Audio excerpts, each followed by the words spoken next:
Good day, ladies and gentlemen. I'm pleased to be joining you from Johannesburg, South Africa today, but it's great to be part of Resource Rising Stars again. And thanks for Reed Corporate for laying on this great event again. Um, I'm going to give you an update today on mostly on our Prisca Copper Zinc project, but really the whole Northern Cape project, which has become the home to to Orion in South Africa. Um, you all know the disclaimer, you've seen it 1,000 times before. Our corporate summary, as of today, we are trading at just over $100 million market cap. Our largest shareholder is Tembo Capital. They have been fantastic shareholders and supporters over the last 3 years while we've been doing this project. They came in 2017 when we first identified this project. We acquired it, did a very rapid resource drill out and completed a bankable feasibility study. We then did an update on the bankable feasibility study earlier this year and actually got to the point of being fully permitted on the Prisca Copper Zinc Mine project just 2 months ago, 3 months ago now. And so Tembo are at just short of 25%. The Delphi Group, very strong German investors and very supportive. We speak to them a lot as well. They love what we're busy doing and they're really supportive of us continuing to do what we do. The Wiley Group, a large family office out of Australia, also extremely supportive in the recent capital raisings. And that's what's made the difference. And that's what really allows us to move so quickly with this project that we have. IGO, who you all know in Australia, the large base metal and gold mining group, operated out of Perth.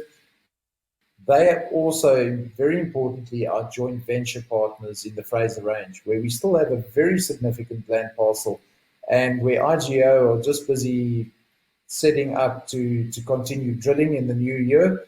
They intersected nickel copper sulfides just 15 kilometers from Mawson that was discovered last year in identical geology. It's a long trend. We believe that this has got huge potential, and there we have a 30% free carried interest with IGO doing the exploration. So that's a great position. And Tani Holdings, of course, is Dennis Waddell, who many of you know from Australia, and he's our chairman of the company.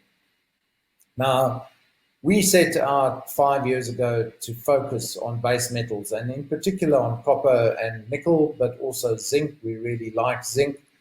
And we ended up coming back to my home country, South Africa, because of the unique opportunity that we spotted. You know, Prisca is one of the largest, if not the single largest, single massive sulfide VMS copper zinc deposit in the world. We've drilled up almost 100 million tons in a single massive sulfide lens now.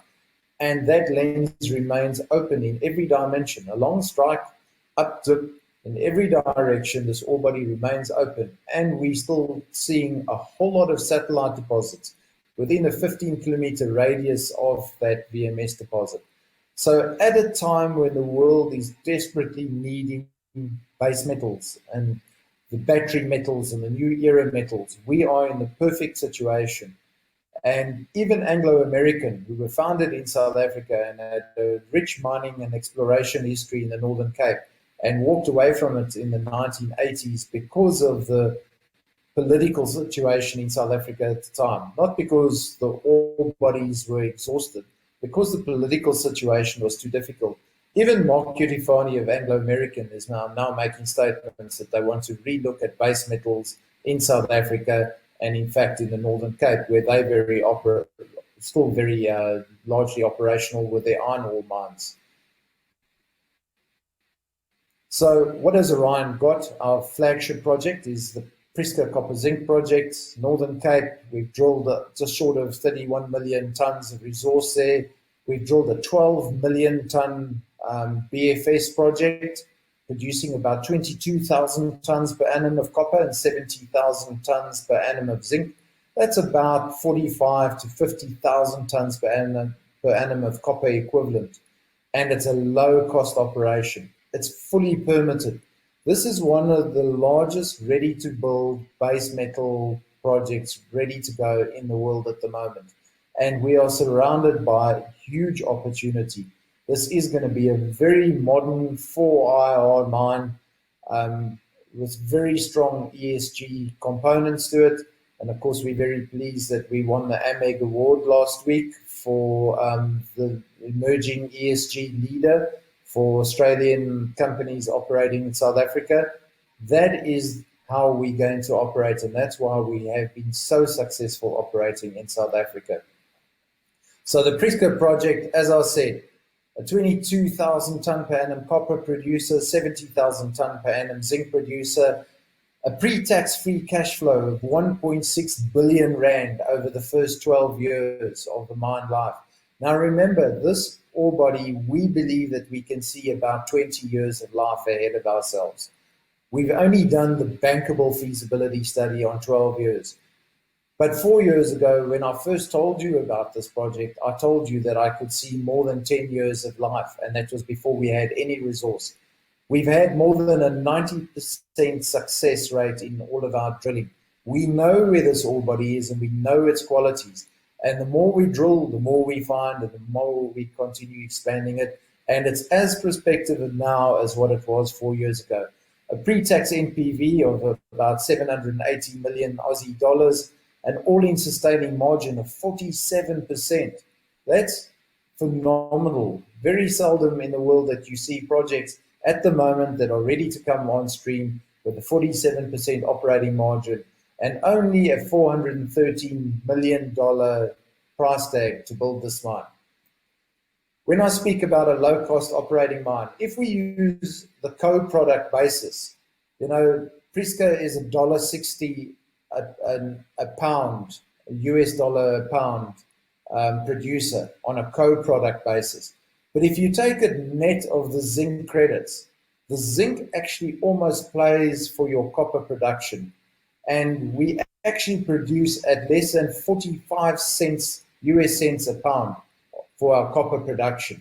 That makes us in the lowest quartile, in fact, the lowest decile of copper production costs in the world. This is going to be a phenomenal project, and it has got a long life ahead of itself. As I've said, we've been very focused. We knew South Africa was going to be a difficult operating environment. It's not a walk in the park. But we believed right from the scratch that if we just did the right things, and it's just about doing it right. It was before everybody was going nuts on making sure that we had all the certification and the copper mark and all of these standards. But we knew that we had to have reliable, low-cost energy. So we built renewable energy into our mine plan. Currently, 52% renewable energy built into our 12-year mine plan. But with the rapid developments, particularly here in South Africa, funded by the German government, by Anglo-American and other large developers for hydrogen, we see that we could be a completely off-grid, reliable, low-cost, renewable energy user. We also see that we can reuse our water in a very dry environment. That gives us very strong credits for our water sustainability. And we will operate in full equator principles. Now that's the standard operating practice nowadays. Everybody that operates in our industry should and will be operating in this manner. But we built it into our operating plans from the time that we began prospecting. And that's why we have got such strong backing from our community, from our government, from our regulators. This is a modern mine. Our current Minister of Mines here in South Africa actually built the National Union of Mine Workers, based at this mine. He was here for 9 years. At the time, he had 3,000 people a day going underground under his control as the head of the National Union of Mine Workers. We are unlikely ever to put more than 400 people a day underground in this mine. In fact, less than 270 people on any shift is the likely case. It's a modern 4-hour operation, very similar to what most mines in Australia are, but very unusual for South Africa because South African mines are these long life mines. that have been operating for decades already. It's very difficult to take them through the change management. But this, as a clean sheet of paper, and starting from scratch, it's very easy for us to take it through the change management and achieve a modern 4IR operating status. With that in mind, we've got the full backing of the government. Just a year ago, I was congratulated by the state president, President Ramaphosa, being a project of national importance. Since then, we've continued doing what we've done, and we've had this peer recognition of the AMEG group. Last week, Dennis went and collected the award as the emerging ESG leader for Australian companies operating in South Africa. That's important because this is where big investors make their investment decisions nowadays, is around ESG. This is that badge of recognition for our ESG. We have got everything working right for us, but it's taken a lot of time and a lot of energy, but it is working for us. We have positioned ourselves in a prolific base metal environment. You know, in the Northern Cape around us, we are the most southern property to the south, and going up to 800 kilometers north of us, there are 175,000 tons of copper, and that's copper only. That's not copper as byproducts and copper equivalents. 175,000 tons of copper production scheduled to come online over the next 5 years. That includes Sandfire over there with Chikuru. Now, all of these operations, they source all their human resource, all their suppliers, all their services are sourced out of South Africa. We are based in South Africa, and we've demonstrated that we can operate in South Africa and we can manage the situation in South Africa. So we are in a very strong position there. But more importantly, South Africa started embracing the renewable energy drive more than 15 years ago. And it's just been given a whole new impetus over the last 2 weeks with a whole new set of regulatory approvals. They've created these renewable energy corridors when renewable energy is generated and transmitted along. And they created special economic zones that you get special incentives from the government, both direct financial incentives, tax incentives, and they assist with infrastructure development. Now, South Africa is trying hard to become a beneficiator of copper again, and in fact for zinc. The largest zinc mine in the world is just 400 kilometers north of us at Kamsberg. They are busy in an advanced stage of a feasibility study at the moment for a zinc refinery, which will be renewable energy sourced and supplied. So it's going to be clean zinc. And we see the same opportunity for clean copper. And clean copper now, that is what the Elon Musks and all the big consumers of copper and base metals in the world, this is what they want. They want metals that they can certify are responsibly produced and mined and responsibly beneficiated and refined so they can use them in their products. The Northern Cape is setting itself up specifically to do that with big government support. And the Northern Cape itself was a massive copper producer. It's produced over 2.5 million tons of copper in the last 150 years. Unfortunately, for the last 20 years, there's been almost no copper production. But that is all only as a result of the passage of history and politics. It's got nothing to do with the geology. I know many deposits that are similar to Prieska that were essentially abandoned in the 1980s and 1990s when exploration effectively stopped in the Northern Cape. Now, at Prieska, we managed to very quickly drill up 30 million tons. We believe we can take it closer to 50 million tons in the near future. Well, I believe I could see 3 or 4 other projects like that in the Northern Cape area alone, not in the greater district and looking into Namibia and Botswana, but only in the Northern Cape. And here we can do it as clean green metal production. And within 5 years, I can see projects that if they achieve what the current owners say, well, we could be back at producing more than 70,000 tons per annum of copper. And that's copper alone, not with the byproduct credits. So it's a very significant copper production district. We have a prolific exploration portfolio ourselves, more than 3,000 square kilometers. Very importantly, this is the twin brother for the Fraser Range. This is identical geology and mineralization to the Fraser Range, identical age. If you look at the drill core, it looks like it was drilled in the Fraser Range. We also have nickel copper deposits, intrusive deposits. In fact, we've moved drill rigs onto there, and our first hole is well underway drilling over there. We just finished a very successful first drilling program just around the Priska copper, mooted Priska copper zinc plant.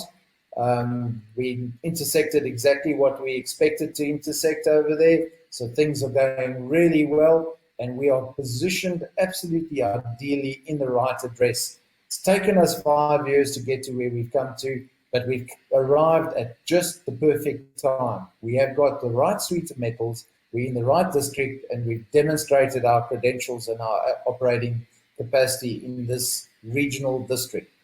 We see a great future ahead for Orion. Thank you very much, ladies and gentlemen. And thank you very much, Errol. Fantastic presentation.